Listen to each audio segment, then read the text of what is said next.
It's Monday, February 7th. This is The Gateway. I'm Wayne Pratt.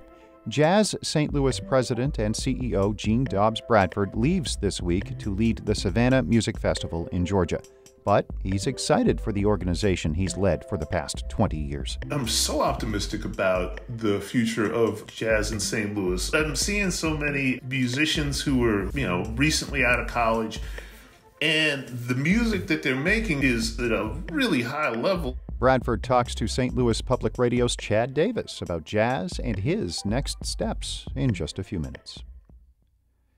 The Missouri Supreme Court will hear oral arguments today on a controversial gun law that would penalize local police departments if they enforce federal regulations. The Midwest Newsroom's Kayvon Mansouri has more. Missouri's Second Amendment Preservation Act allows anyone to sue local police departments for up to $50,000 if they believe their rights to firearms have been infringed. St. Louis and Jackson County tried to block the law from taking effect, but after a Cole County judge left the law in place, St. Louis and Jackson County turned to Missouri's highest court. The Justice Department sided with St. Louis and Jackson County. Justice Department lawyers called the law a, quote, clear and substantial threat to public safety, unquote. That's because Missouri police are no longer assisting in federal investigations, for fear of ending up in court due to the statute. Missouri Attorney General Eric Schmidt called the Cole County judge's decision an important victory over President Joe Biden's Justice Department. For the Midwest Newsroom, I'm Kayvon Mansouri. Missouri officials say residents in the new Madrid seismic zone are largely unprepared for the next major earthquake. Earthquake insurance coverage in the highest risk areas, including St. Louis, is at historic lows. The Missouri Department of Commerce and Insurance's Carrie Couch says that's partly due to a dramatic rise in insurance costs over the past decade. The rates may be a little high, but also the fact that people just don't know that it's not covered under their homeowner's policy. So we really want to get that message across so people can be prepared in the event that something like this does happen. The department is encouraging residents to get earthquake insurance. Researchers say a major earthquake in the seismic zone would be a $300 billion natural disaster. The area experienced a series of powerful earthquakes in the early 1800s. Some school districts in the Metro East will not be enforcing mask mandates this week following a judge's ruling late Friday. A lawyer is predicting a far-reaching impact in schools from that big legal defeat for Governor J.B. Pritzker on COVID-19. Dave McKinney reports. Attorney Thomas DeVore sued nearly 170 school districts to block the governor's long-standing school masking and vaccination mandates. In a stunning decision late Friday, a Sangamon County judge agreed that Pritzker overstepped his authority.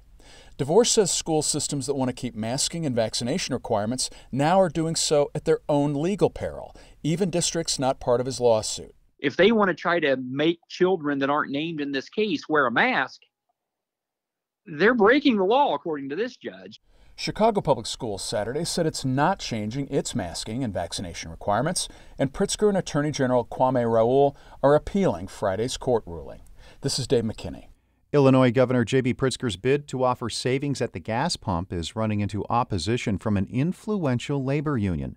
Operating Engineers Local 150 has about 23,000 members, many in the state's road construction business. The union supported Pritzker in the 2018 election, but now is opposing the governor's bid to suspend a 2.2-cent gallon gas tax increase, which is due to kick in this summer. Union spokesman Ed Mahar says that tax generates enough money to build new bridges and repair failing ones throughout the state. This tax cut would amount to between $10 and $15 per year for the average motorist, yet it would take $135 million out of the road fund. The governor is defending the tax relief, saying Illinois residents hard hit by rising energy costs deserve a break.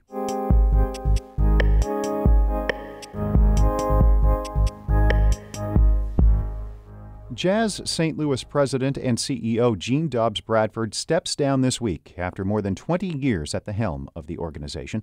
He says he's excited about the future of Jazz St. Louis, with trumpeter Keon Harold and other artists playing major roles. St. Louis Public Radio's Chad Davis asked Bradford about the state of the St. Louis jazz scene and if he's optimistic about its future. Oh, wow. Yeah, I tell you what, I'm so optimistic about the future of jazz in St. Louis. When I see some of the young folks that are coming up now, I shouldn't say, it makes me sound a lot older than I really am, because I'm not that old. But I'm seeing so many musicians who are, recently out of college, and the music that they're making is at a really high level. When I look at the folks who are doing really well here, they still have that connection to the generation before them. And they're still looking to nurture the generation that's coming after. They refer to each other as brothers and sisters, And that's the way it is. You're talking about the collaborative nature of St. Louis jazz artists. What does St. Louis need to do to become, a bigger center for jazz, since we do have all these jazz artists, we do have all these collaborations happening and this history here? We have everything we need. We just need to make sure that we have an ecosystem that's going to allow musicians to stay here and make enough money to support themselves. Even with somebody like bringing somebody back like Keyon Harrold, I mean, he was this skinny kid, going bopping off to New York to seek his fortune.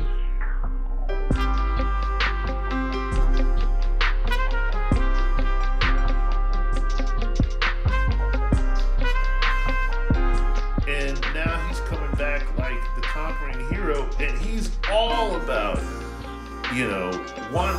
wanting to connect with the folks who are out there, not just the young folks, but everybody on the music scene. What are organizations here getting right? What does Jazz St. Louis and others, still need to reckon with to make sure that, it is an environment that supports local artists and that you retain that talent? I think that one of the big advantages that St. Louis has is the willingness among organizations to collaborate. I always dreamed of like somebody in a history class, 75 years from now, saying they refer to this as the St. Louis period, right? And what made this period distinct was that there were all these organizations that were collaborating together, and they produced this, a phenomenal body of work, sort of like a Harlem Renaissance, right? But the reason why this came about was because of the willingness of people to collaborate. And when you see like what we've done with Opera Theater of St. Louis in the works that we commissioned from Terence Blanchard, I mean, we literally changed history with that.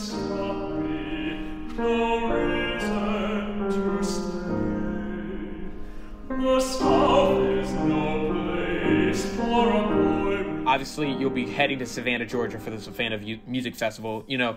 What led to the decision to join the Savannah Festival, and what are your main goals when you join? What I want to do is I want to take this great organization that's doing some really creative things, and I want them to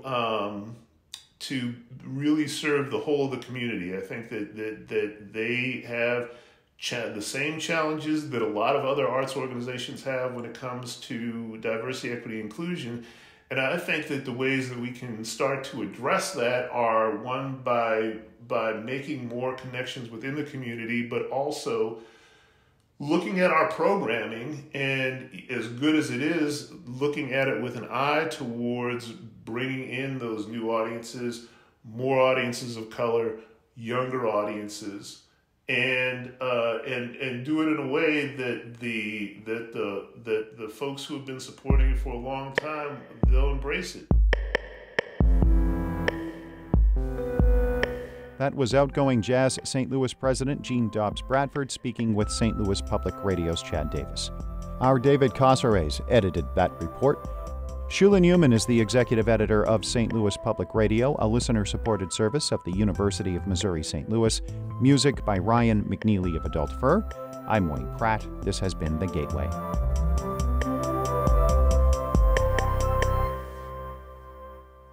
Support comes from the Missouri Forest Products Association, saluting Earth Day on April 22nd with an ongoing commitment to help offset carbon emissions with sustainable harvesting of Missouri forests. Details at choosewood.com.